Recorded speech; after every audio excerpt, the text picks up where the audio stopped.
Bismillahirrahmanirrahim. Assalamualaikum warahmatullahi wabarakatuh. Alhamdulillahirabbil alamin. Wassalatu wassalamu ala asyrafil anbiya'i wal mursalin sayyidina wa habibina wa syafi'ina wa maulana Muhammadin sallallahu alaihi wa alihi wasallam. Qala rabbi shrah li sadri wa yassir li amri wahlul 'uqdatam min lisani yafqahu qawli. Amma ba'd. Wa qala an-nabi Muhammad sallallahu alaihi wasallam, "May yuridillahu bi khairan yufaqihu fid din." Al-hadis ay kama qala fil hadis. Hadirin jamaah yang dimuliakan oleh Allah Subhanahu wa taala, khusus ketua DKM Pak Nanang, para jamaah semuanya, para sepuh-sepuh, bapak-bapak dan ibu-ibu, saudara-saudara sekalian yang dimuliakan oleh Allah Subhanahu wa taala yang kami hormati. Alhamdulillah kita semuanya dalam keadaan sehat walafiat. Mungkin insyaallah mudah-mudahan tak kurang satu apapun. Kurang apa enggak nih? Hah?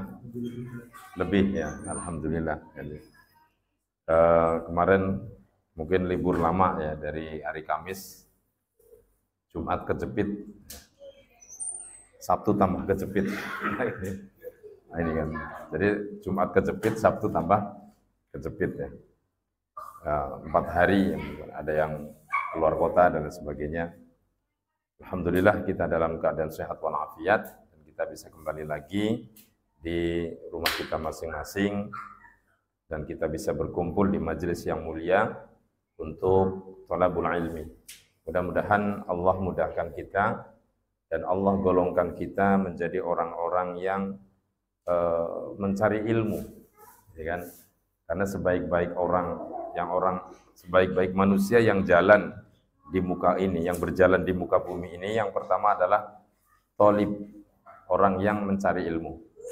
Yang kedua adalah orang yang mengajarkan ilmu. Nah, ini.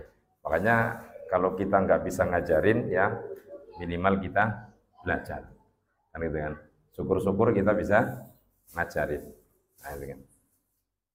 Dan alhamdulillah pada malam hari ini kita bisa berjumpa, bisa berkumpul kembali untuk meneruskan ngaji kita, ya, yaitu Kitab Bulughul Maram. Dan insyaallah kali ini kita akan membahas tentang babul mashi alal khuffain. Ya, babul mashi alal khuffain. Babul mashi alal khuffain itu berarti bab mengusap, ya, mengusap kedua sepatu. Jadi mengusap kedua sepatu. Khuffain itu artinya sepatu. Ya. Kalau bahasa Inggris apa? Sos, ya, soes. Ya, tulisannya SHOS, ya, sos. Ini. Nah, ini masih ada kaitannya berarti dengan toharoh. Masih ada kaitannya dengan berwudu. Kan itu kan? Jadi masul khuffain mungkin di kita mungkin kurang umum ya, barangkali ya, kurang umum ketika kita memakai sepatu. Ya, khuffain itu adalah sepatu yang nutupin mata kaki. Nah, itu kan. Jadi khuf itu sepatu yang nutupin mata kaki, bukan di bawah mata kaki. Itu.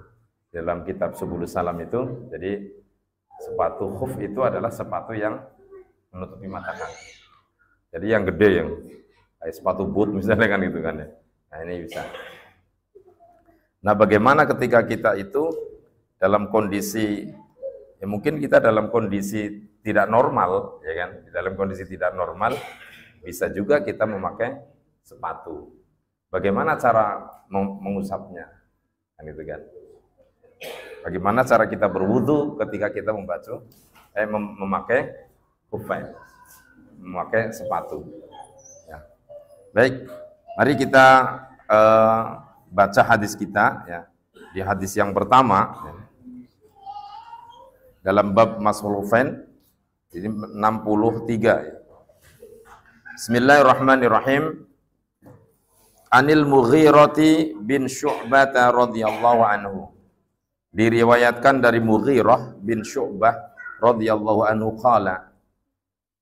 Mughirah berkata, kuntu ma'an Nabi sallallahu alaihi wasallam. Saya sedang bersama Rasulullah atau saya bersama Rasulullah. Ini.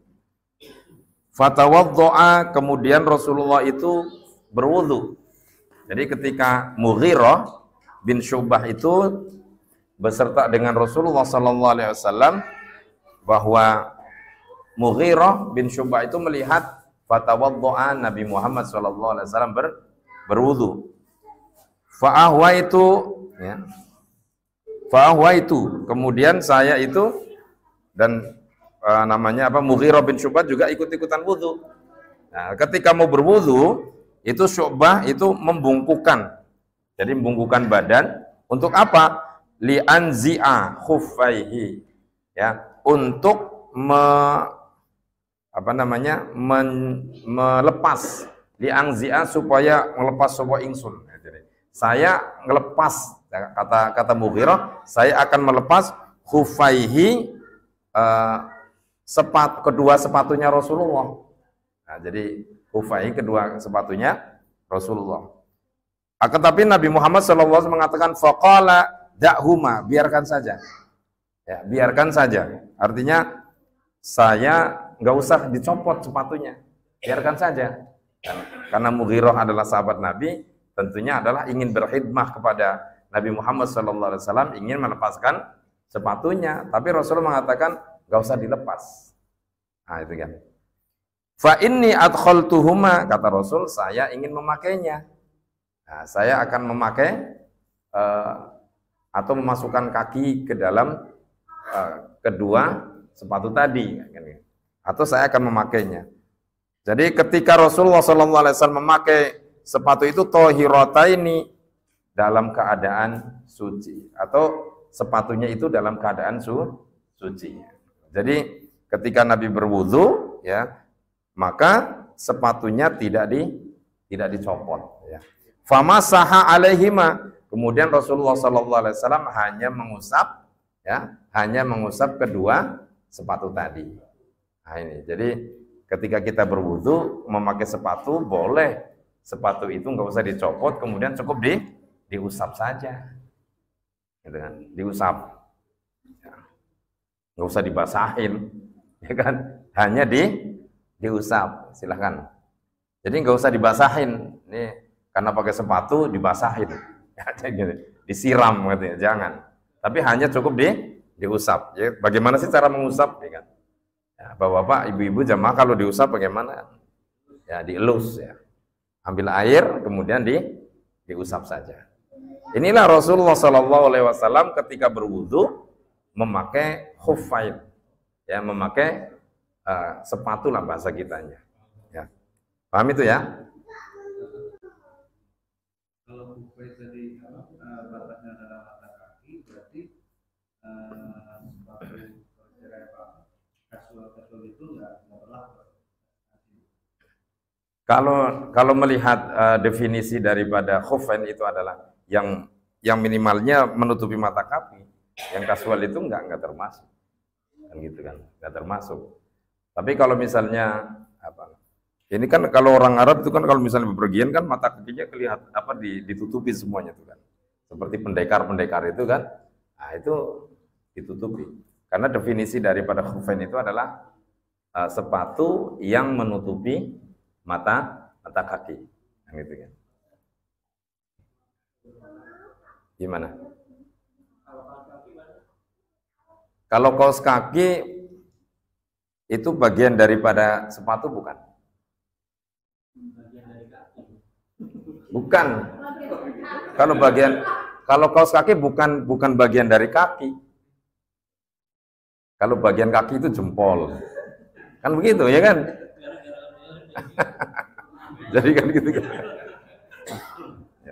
Kalau misalnya bisa juga misalnya kaos kaki bisa dianalogikan khuf, bisa juga karena yang menutupi kaki gitu kan ya. Jadi misalnya pakai sendal tapi pakai kaos kaki gitu kan, bisa juga kan, dalam keadaan dingin kemudian nggak usah dilepas. Tapi syaratnya ketika Rasulullah mengatakan, beliau mengatakan apa namanya tadi? Fa inni adkhaltuhuma tahirataini. Saya memakai kedua sepatu tadi dalam keadaan suci. Jadi syaratnya harus suci. Kan itu ya, syaratnya. Jadi gitu ya. Jadi bisa juga kaos kaki itu bisa diusap. Ya, karena itu bagian daripada khufah. Kan gitu ya. Kalau atau misalnya pakai sepatu kemudian pakai kaos kaki kan misalnya kan. Nah, itu bisa nggak usah dicopot. Tapi syaratnya suci. Memakainya suci gitu loh ya.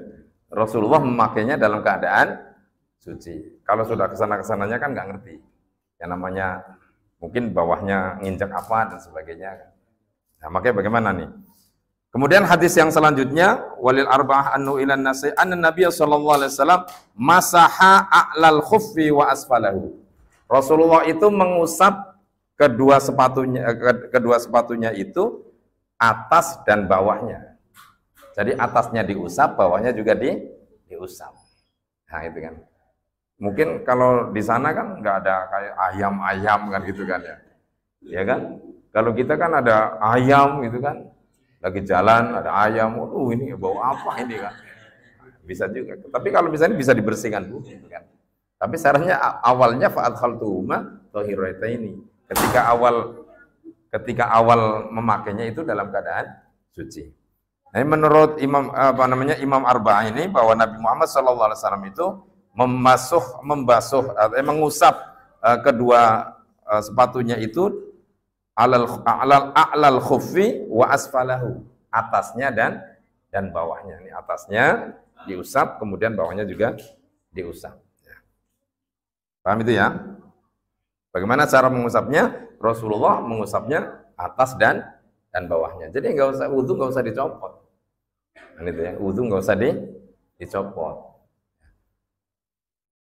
Kemudian hadis yang selanjutnya, wa an Ali radhiyallahu anhu annahu qala law kana ad-dinu bir-ra'yi, andai kata agama itu cukup dengan logika, pikiran gitu kan. Lakana asfalul khuffi aula, maka membasuh sepatu, bawahnya sepatu itu lebih utama. Nah, itu kan. Jadi lakana asfalul khuffi aula bil mashi, maka membasuh bawahnya sepatu itu lebih utama min a'lahu, daripada atasnya. Kalau kita mikirnya logika, kalau agama hanya berdasarkan logika, maka membasuh sepatu itu yang lebih utama bawahnya daripada atasnya. Kenapa bawahnya yang lebih utama? Karena bisa juga nginjek apa saja karena kotor. Nah, tapi Rasulullah di sini wa qad ra'aitu Rasulullah sallallahu alaihi wasallam yamsau ala tahir khuffaihi. Ya. Kemudian Rasulullah sallallahu zahiri khuffaihi, Rasulullah sallallahu alaihi wasallam membasuh ala zahiri khuffaihi, zahirnya khuffah. Ya, zahir itu berarti atasnya. Ya, ini zahirnya, atasnya dibasuh. Jadi kalau berdasarkan logika, maka agama itu tidak hanya berdasarkan logika, tapi agama Islam itu adalah logika, ya kan? Misalnya orang wudhu gitu kan, orang wudhu itu kan, mohon maaf, orang buang air, buang angin itu lewatnya kan belakang. Kenapa yang diusap itu mukanya itu kan? Bener nggak? Kan nggak logika gitu. Kalau hanya berdasarkan logika, seharusnya yang diwuduin belakang. Kan begitu kan? Yang diwuduin belakang. Tapi tidak hanya berdasarkan logika saja, pikiran saja. Wah, itu nggak masuk akal. Misalnya Isra Mi'raj misalnya kan. Isra Mi'raj kalau nggak masuk akal, itu nggak masuk akal. Saya nggak beriman kepada Allah. Karena itu nggak masuk akal misalnya. Nggak masuk logika.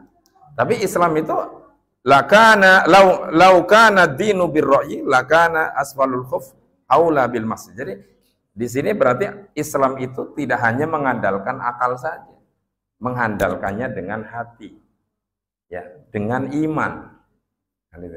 Jadi tidak mengandalkan kepada logika saja.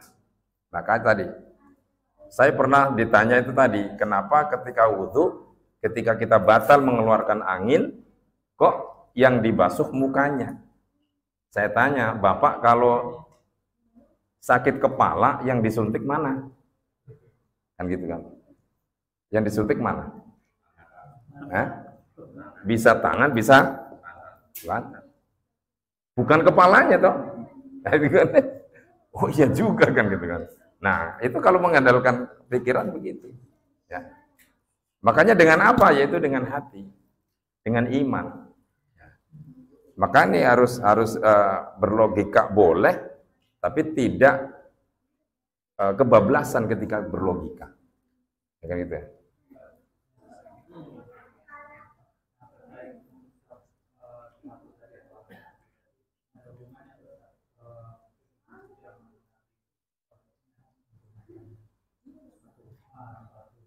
Iya, dalam kondisi makanya kan di dalam di dalam kondisi Rasulullah SAW dulu kan ya tadi seperti mana tadi lantainya itu kan belum keramik, belum seperti ini apa namanya ini karpet ya.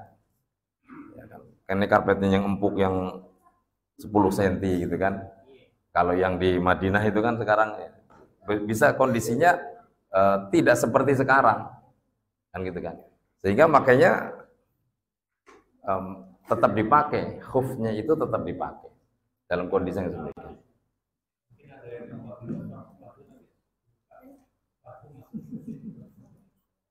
Bisa juga kalau misalnya sepatunya itu suci bawahnya kan, nanti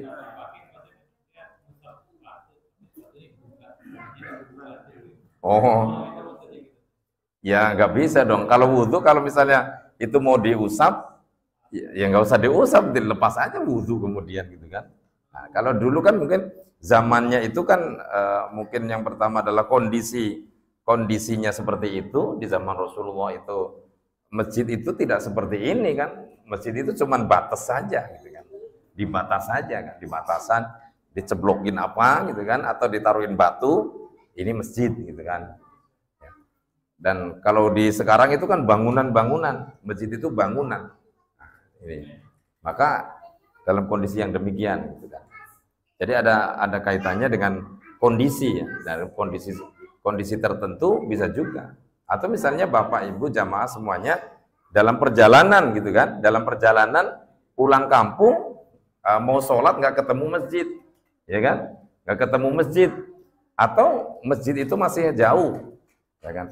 Di perjalanan kemudian wudhu ya kan dengan air misalnya segini, kemudian ini diusap saja, kemudian sholat dengan memakai sepatu boleh-boleh saja, kan itu.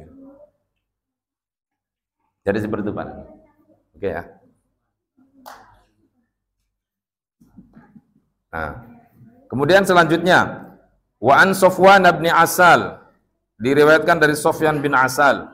Qala kana Nabi sallallahu alaihi wasallam ya'murunna idza kunna safran.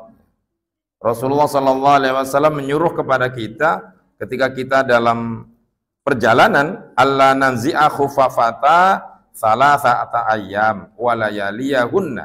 Ketika dalam perjalanan itu batas waktu memakai kedua sepatu itu adalah 3 hari 3 malam. Ya. Boleh. Maksudnya boleh gitu loh. Ya maksimalnya 3 hari 3 malam itu nggak usah dicopot. Nah, itu kan. Jadi batasnya itu. Ya. Batasnya nggak usah dicopot itu 3 hari 3 malam. Itu dalam kondisi perjalanan safar. Pulang kampung macet 3 hari 3 malam, wudhu ya pakai itu terus ya. Ya diusap ya nggak apa-apa. Ya. Ini Rasulullah mengatakan begitu ya. Jadi Allah nangzi'a khifafata salasata ayyam wa layaliyahunna. Jadi 3 hari 3 malam jangan dicopot sepatunya tadi. Illa min janabatin, kecuali ia dalam kondisi jenabat, dalam kondisi junub. Dalam kondisi jenabat, dalam kondisi junub Kalau mau mandi ya harus dicopot. Mau mandi pakai sepatu itu kan. Wah keren sekali ini mandi pakai sepatu. Jadi kecuali dalam keadaan jenabat, maka dia harus dicopot.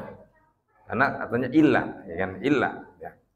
Jadi 3 hari 3 malam kecuali dalam keadaan jenabat. Ya. Walakin min ghaitin wa bawlin wa naumin. Nah kalau dalam kondisi kita buang air kecil atau dalam keadaan tidur, nggak usah pakai sepatu. Ya, misalnya BAB atau buang air besar atau buang air kecil, itu pakai sepatu nggak apa-apa. Wa naumin dan tidur nggak usah dicopot. Nah, itu. Ketika wudhu ya cukup diusap. Tapi kalau ketika janabat ya harus dibuka. Nah, paham nih sampai sini? Paham ya? Paham hadis ini? Ya.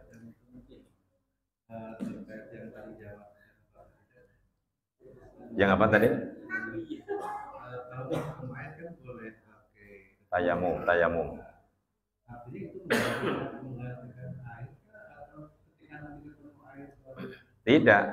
Tidak menggantikan. Tetap wudhu tapi membasuh kakinya, bukan dibasuh tapi diusap sepatunya, bukan kakinya.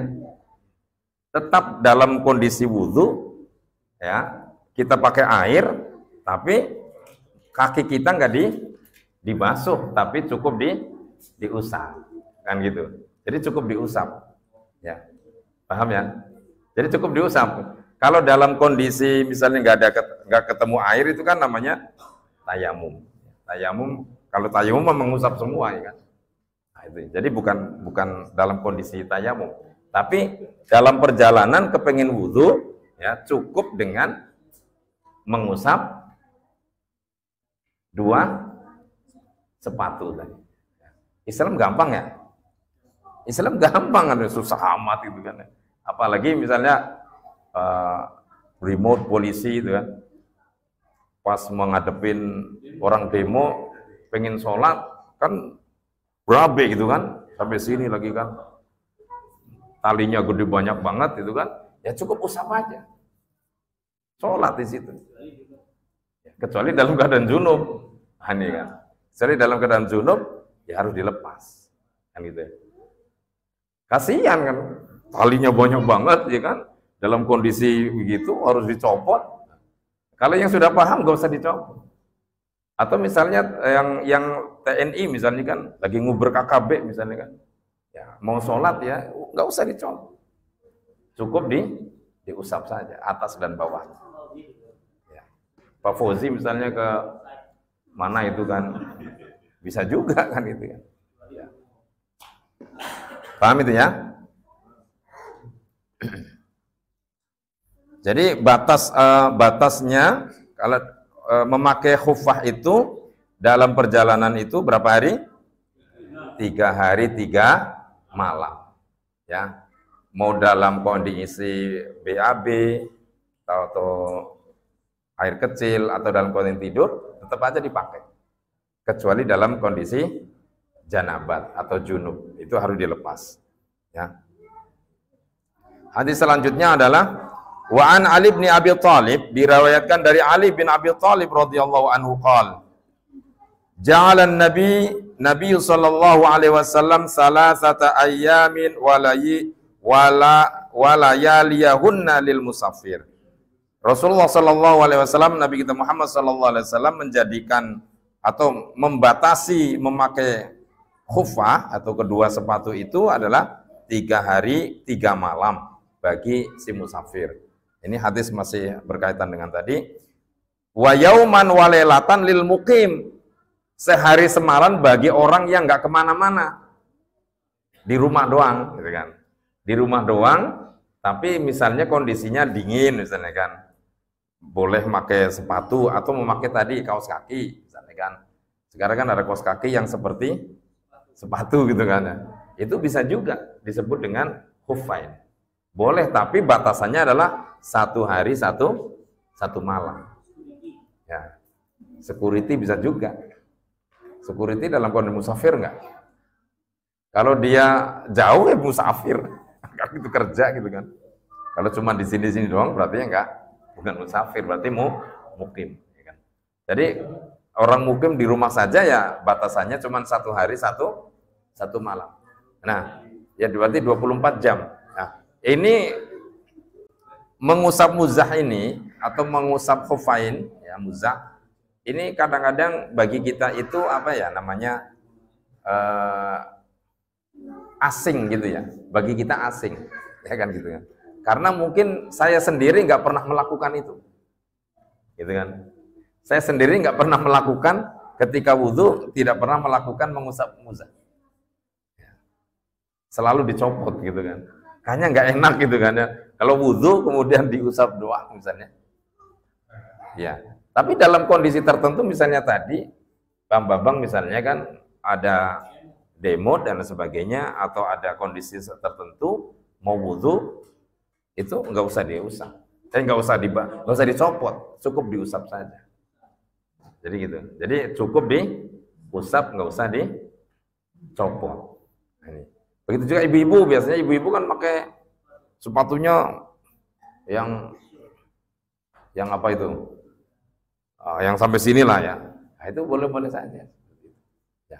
Bahkan sholat memakai itu boleh-boleh, diperbolehkan.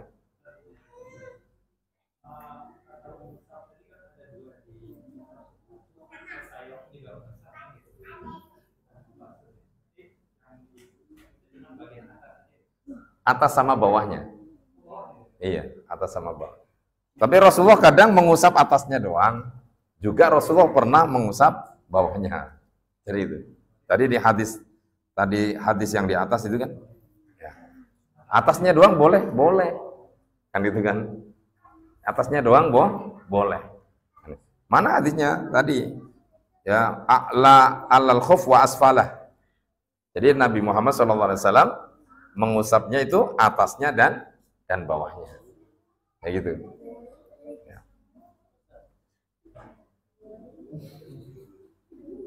Paham itu ya? Kalau tayamum atas bawah.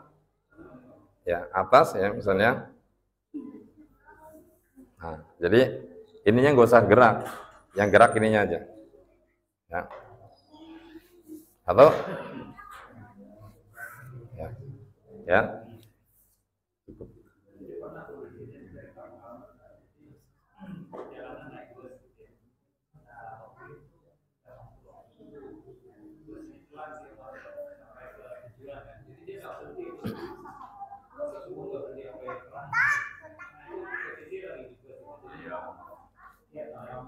Ya boleh aja. Atau misalnya dalam kondisi tertentu, misalnya mau berwudu, kita punya air segini, ya kan?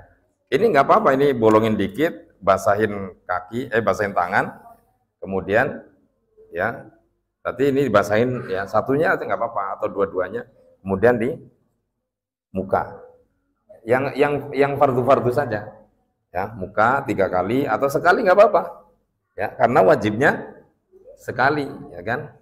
Kemudian tangan ya sampai sini, itu aja nggak apa-apa. Ambil lagi, ya kan? Kemudian saya sering kalau dalam perjalanan begitu. Ya. Kalau apalagi kita naik bis, ya naik bis itu seperti itu. Kalau misalnya di pesawat juga bisa seperti itu.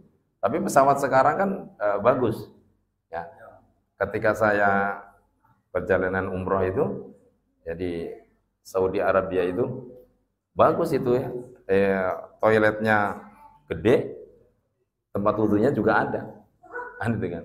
Sholat di atas nyaman-nyaman aja.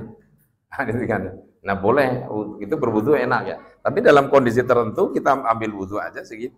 Atau kita misalnya pakai sepatu, dalam kondisi tertentu misalnya di bis, pakai wudhu ini, diusap aja, Kak. Diusap muzahnya, ya sepatunya, ya atas dan bawahnya diusap, ya, diusap kemudian kita sholat di atas bus. Nah, jadi Islam itu mudah. Siapa yang membuat sulit? Ya kecuali junub di bis. Siapa yang junub di bis? Mimpi itu kan. Itu masanya mimpi udah berlalu itu. Kalau sekarang masih mimpi, berarti ada tanda titik dan komanya itu. Dan tanda tanya yang besar itu kan. Nah, ini kan. Nah, ini. Jadi berarti kalau yang musab akbar tadi itu di rukun yang lain masih sama. Iya masih sama, masih sama. Nah, iya diusap saja. Jadi rukun yang lain itu tetap sama, ya sepatunya cukup diusap saja, nggak usah dibasuh. Gampang bang? Gampang. Jadi nanti nggak ada alasan orang itu nggak sholat, ya kan? Makanya nanti ada alasan orang meninggalkan sholat. Saya susah sholatnya, udah dikasih kemudahan, ya kan? Saya capek, jamak qashar, ya kan begitu ya kan? 2 rakaat gitu kan? Dijamak dan diqashar, nggak ada susah. Makanya disinilah Allah memudahkan kita sebagai umatnya itu agar faedahnya agar kita tidak meninggalkan sholat, agar kita tidak meninggalkan, nggak ketemu air ya wudhu, nggak ketemu air tayamum, mohon maaf, nggak ketemu air ya tayamum, ada air ya wudhu, ya, ada air cuman segini ya cukup begitu saja, diusap saja. Berarti dibasuhnya nggak usah kayak ketika di keran gitu kan.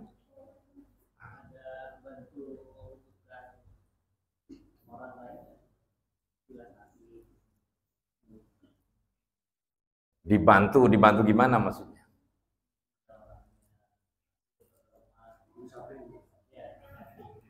Kalau dia tidak mampu, ya, kalau dia tidak mampu untuk bergerak, misalnya stroke, misalnya kan, stroke gitu, bisa saja, ya kan? Bisa saja dalam kondisi bahkan mungkin juga ya artinya ketika orang stroke nggak ada orang yang bisa membantu untuk wudhu, tidak usah berwudhu kemudian dia sholat pun Allah Maha tahu, kan begitu kan? Karena sholat itu pada dasarnya kan gerakan dari batin kita gitu kan, batin kita ketika sholat. Banyak orang yang gerakan Allahu Akbar tapi hatinya tidak hudzur di hadapan Allah, itu kan? Tapi justru dia yang tidak bergerak tangannya, tidak bergerak badannya, justru hatinya itu hudzur ilallah, hudzur kepada Allah Subhanahu wa taala.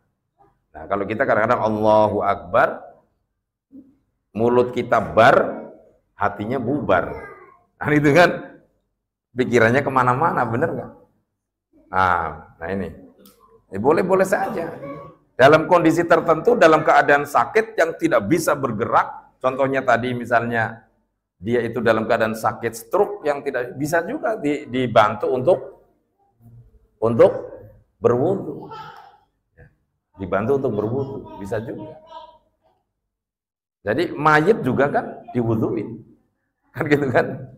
Mayit juga diwuduin. Kalau kita masih sehat begini bisa bergerak diwuduin ya berarti mayit hidup, kan gitu kan? Kan bener kan? Nah ini, masya Allah ya. Jadi cukup seperti itu. Jadi nggak ada kesusahan, nggak ada susah. Ya gimana? Ini ada hubungannya mau itu tapi ada hubungannya dengan misalkan nih tugas kerja di kediaman orang non muslim ya, kita kan nyari tempat dulu tempat sholat susah. Pas sholat waktunya sholat maghrib bisa boleh dijamakkan. Kalau nyari tempat wudhu susah, tayamum. Tempat sholat nggak harus di masjid.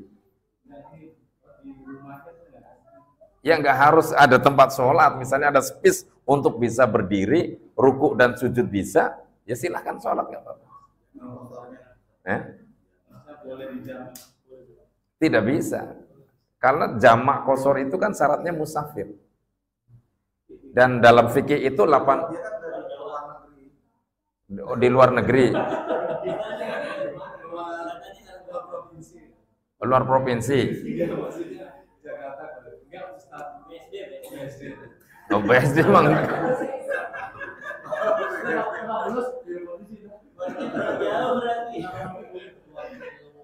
maksudnya kita baru di kediaman orang yang non muslim.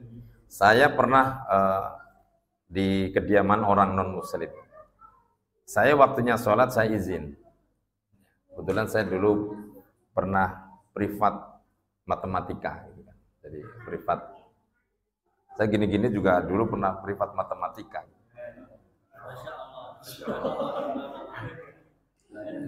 Jadi waktunya sholat saya izin saya sholat, tapi nggak ada tempat sholat, nggak apa-apa.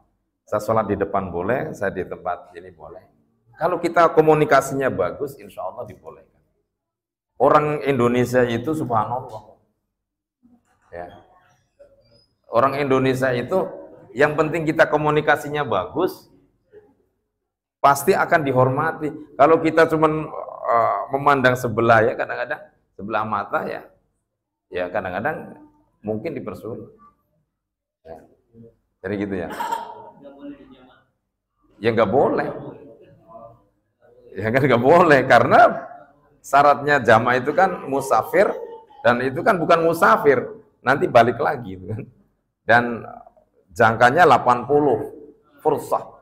Fursah itu 80 kilo lah katanya. Kesini BSD kan nggak ada 80 kilo kan? Hah? Lewat mana dulu kalau lewat Bandung ya? Wah itu namanya mempersulit diri gitu kan. Jadi gitu. Ya kecuali kita dalam, walaupun misalnya saya pernah diskusi dengan dosen saya. Dengan dosen saya itu beliau kebetulan ngajar apa namanya praktikum ibadah. Ya. Saya pernah ditanya, bagaimana menurut Anda, kan itu kan? Bagaimana menurut Anda? Ini kondisi dalam keadaan macet, nah, itu kan? Dalam keadaan macet ya, di tol misalnya kan, dari sini ke Kampung Rambutan lah katakan, atau Pasar Rebo. Ya. Dalam kondisi tertentu ketika macet bisa dua. Yang pertama dikodok, yang kedua bisa dijamak. Kan? Karena pada dalam kondisi tertentu. Tapi afdhalnya itu dikodok bukan dijamak. Ya, afdhalnya. Tapi kalau dalam kitab Kasifatus saja itu dalam kondisi demikian, kalau kita dalam satu perjalanan, maka ada namanya sholat li hurmatil waktu. Sholat untuk menghormati waktu. Artinya apa? Kita cuma ingat saja, ya Allah, ini sudah masuk maghrib, saya niat sholat maghrib. Udah cukup begitu. Iya, nanti sampai ke rumah, kalau waktunya masih ada, silahkan sholat. Tapi kalau waktunya sudah tiada ada, maka dikodok. Untuk apa itu? Untuk rukhsah supaya kita itu tidak terkena dosa. Kan gitu. Tidak terkena orang yang melalaikan sholat. Itu Islam itu kalau kita paham ilmu itu gampang. Jadi gitu ya tadi. Ini ya masih ada kaitannya dengan sholat tadi ya. Paham itu ya? Jadi ketika sholat kita boleh memakai sepatu, ya kan? Kemudian selanjutnya biar selesai nih. Wa an Tsauban radhiyallahu anhu ba'atsa Rasulullah sallallahu alaihi wasallam sariyatan, bahwa Rasulullah sallallahu alaihi wasallam mengutus tentara ya. Fa amarahum ayyamsahu 'alal asaib. Nah, ini tentara ini. Ini hubungannya dengan Pak Bambang nih. Rasulullah pernah mengutus tentara, ya, polisi, TNI. Ya, ini diutus oleh Rasulullah. Ya, kemudian fa'amarahum, Rasulullah menyuruh kepada mereka untuk apa? Ayyamsahu 'alal asaib, yaitu untuk mengusap sorban-sorban mereka. Jadi sorbannya kan pakai gitu kan? Kalau polisi sini kan nggak pakai asaib ya, atau amaim itu. Apa itu namanya? Turban, imamah. Kalau bahasa Arabnya itu imamah. Ya. Itu jadi nggak usah dibuka, cukup diusap di itunya saja, di di imamahnya saja. Tapi kalau polisi sekarang, polisi sini kan nggak pakai imamah kan, pakainya. Kalau helm, pakai helm bisa juga dalam kondisi tertentu. Tapi kalau sholat pakai helm kan metuk kan susah. Gitu. Kan topi baret kan. Topi baret mah bisa dicopot gitu kan. Bisa, tapi kan dalam kondisi tertentu kan susah. Lama kan. Dubut dulu kan. Nah. Coba pakai gitu. Coba pakai itu pergi kemana-mana gitu kan. Nah, ini Pak Joko kemana-mana udah pakai imamah nih. Wah, ini wali mana ini kan itu kan. Saya nggak kenal ini kan gini. Boleh, itu sunnah kan? Sunnah itu. Sunnah itu sunnah. Ya. Bapak-bapak pakai gitu sunnah. Bahkan kemarin saya sampaikan menutup kepala itu hukumnya sunnah. Jadi iya. Jadi anjuran Rasulullah itu kepala kita itu ditutup. Mau pakai peci kayak, mau pakai apa? Mau pakai topi. Ya. Mau pakai helm. Ya kalau ya sesuai kondisi lah. Kalau mau sholat mau tutupnya pakai helm kan susah juga. Ya kalau mau sholat ya pakai peci begini gitu kan. Ya. Kalau nggak pakai nggak apa-apa, ya nggak apa-apa sih orang itu sunnah. Dan sebaiknya dilakukan.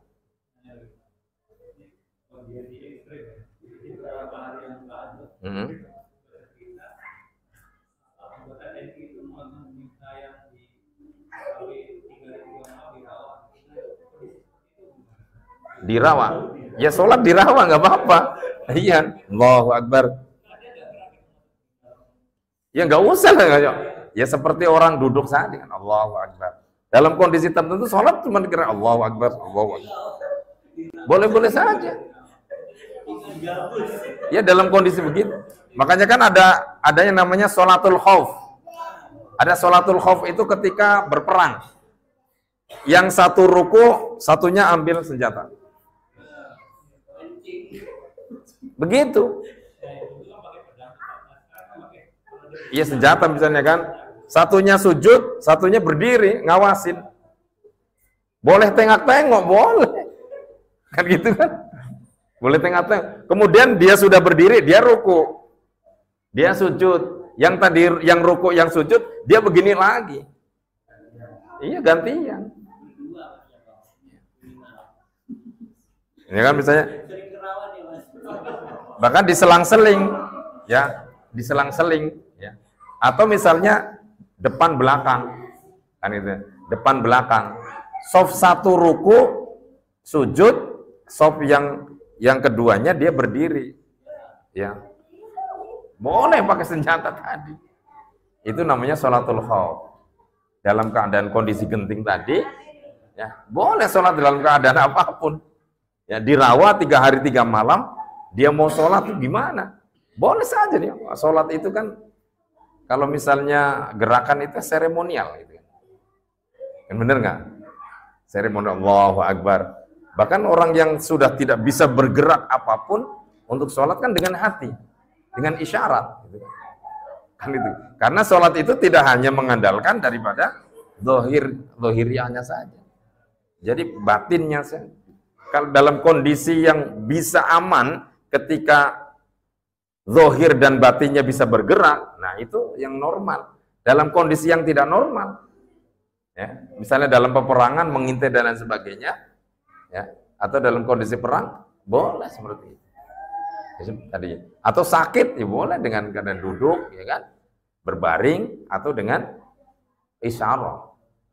Kalau sudah tidak bisa tiga-tiganya tadi, berdiri nggak bisa, duduk nggak bisa, berbaring nggak bisa, isyarah nggak bisa, ya gampang.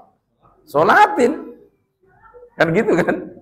Supaya tidak bisa meninggalkan sholat. Ini ya. Baik. Nah. Kemudian ini tadi ya, Rasulullah SAW, kemudian watasakhin ya'nil khifaf. Jadi kemudian Rasulullah juga menyuruh para tentaranya tadi mengusap imamah dan kedua sepatunya ya. Kemudian tawadhu apa namanya? Wa an Umar radhiyallahu anhu mauqufan min Anasin marfu'an. Ini hadis ini mauquf dan riwayat Anas itu sifatnya adalah marfu' ya. Hadisnya idza tawaddu'a ahadukum wa labisa khuffaihi falyamsah alaihima wal yusalli fihima wala yakhla'huma insya'a illa minal janabah. Jadi ketika seseorang itu berwudu, ya, kemudian dia memakai kedua sepatunya, maka hendaknya usaplah kedua sepatu tadi. Wal yusolli fihima, sholatlah dengan memakai dua sepatu tadi. Wala yakhla'huma, jangan mencopotnya. Jangan copot, artinya jangan dicopot. Ya, jika kalau kamu mau, ya nggak usah dicopot. Ya. Illa minal janabat, kecuali dalam keadaan junub. Ya, tadi. Jadi nggak usah dicopot, ya. Sholatlah dengan memakai sepatu tadi. Biar selesai. Wa an Abi Bakrah radhiyallahu anhu anin Nabi sallallahu alaihi wasallam annahu rakhasa lil musaffir, bahwa Rasulullah sallallahu alaihi wasallam memberikan rukhsah. Rukhsah itu apa namanya? Keringanan, ya. Rukhsah bagi seorang musafir itu memakai kedua atau muzah tadi, ya, kedua sepatu yaitu 3 hari 3 malam, dan bagi yang mukim 1 hari 1 malam. Idza tatahhara fala bisa khufaihi. Ketika idza tatahhara, ketika bersuci, ya, fala bisa khufaihi, ketika dia membersihkan maka pakailah sepatu tadi. Wa ayam saha alaihima, kemudian pakailah kedua sepatunya. Dan yang terakhir, bahwa wa an Abi ibni Imarah radhiyallahu anhu annahu qala ya Rasulullah amsahu alal khuffain, apakah saya mengusap hanya bisa mengusap atau boleh mengusap kedua sepatu? Qala, kata Nabi, na'am, ya. Qala yauman, ya, 1 hari. Qala na'am, ya. Qala yaumaini, ya, 2 hari. Kemudian dijawab lagi oleh Rasulullah, bertanya lagi Ubay bin Imarah, qala yaumaini, qala na'am. Wa qala wa salasu ayyam, 3 hari 3 malam, qala na'am. Wa masyi'ta, terserah kamu. Nah, itu kan. Jadi boleh 1 hari, boleh 2 hari, boleh 3 hari. Ya, ini yang diriwayatkan oleh Abi Ubay bin Imarah, ya, radhiyallahu anhu. Nah, ini hadis ini yang tadi masih ada kaitannya dengan berwudu, ya, ketika masih memakai kedua sepatu. Jadi nggak usah susah-susah dicopot atau dilepas, cukup diusap saja atas dan bawahnya.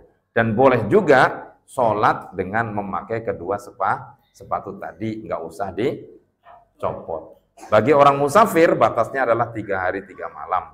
Bagi orang yang mukim berarti batasnya 24 jam, 1 hari 1 malam. Hal ini menandakan bahwa Allah itu memberikan kesempatan kepada kita, memberikan kemudahan kepada kita, dan tidak alasan bagi kita untuk meninggalkan, melakukan atau melaksanakan sholat. Karena apa? Allah sudah memberikan kemudahan-kemudahan melalui yang diterangkan oleh Nabi kita Muhammad Sallallahu Alaihi Wasallam dan dicontohkan langsung oleh Nabi kita Muhammad Sallallahu Alaihi Wasallam. Mudah-mudahan kajian di bab ini bisa memberikan pemahaman bagi kita, sehingga ketika kita bepergian dalam kondisi apapun, sehingga kita tidak merasa sulit, ya, ketika ingin melaksanakan sholat. Mungkin itu saja. Apa ada pertanyaan lagi? Cukup? Dan ya. Ya, alhamdulillah, ya, karena sudah tidak ada pertanyaan lagi dan insya Allah paham semuanya. Saya percaya sama bapak-bapak semuanya dan ibu-ibu semuanya, insya Allah cerdas-cerdas semuanya. Mudah paham, jadi mudah paham, ya. Jadi mudah paham dan pahamnya mudah, kan, gitu kan. Dan mudah-mudahan apa yang kita pahami bisa menjadi ilmu yang manfaat. Amin ya rabbal alamin. Kita akhiri pertemuan pada malam hari ini dengan pembacaan kafaratul majlis. Bismillahirrahmanirrahim. Subhanakallahumma wa bihamdika asyhadu an la ilaha illa anta astaghfiruka wa atubu ilaik. Insyaallah kita akan kembali lagi di minggu depan pada babu nawaqidil wudu, yaitu bab yang menerangkan tentang hal-hal yang membatalkan wudu. Nah, itu mudah-mudahan bisa bertemu kembali, ya, bisa berangkat semuanya, dan bagaimana yang membatalkan wudu itu. Sekian, Wallahul muwaffiq ila aqwamit thoriq. Assalamualaikum warahmatullahi wabarakatuh.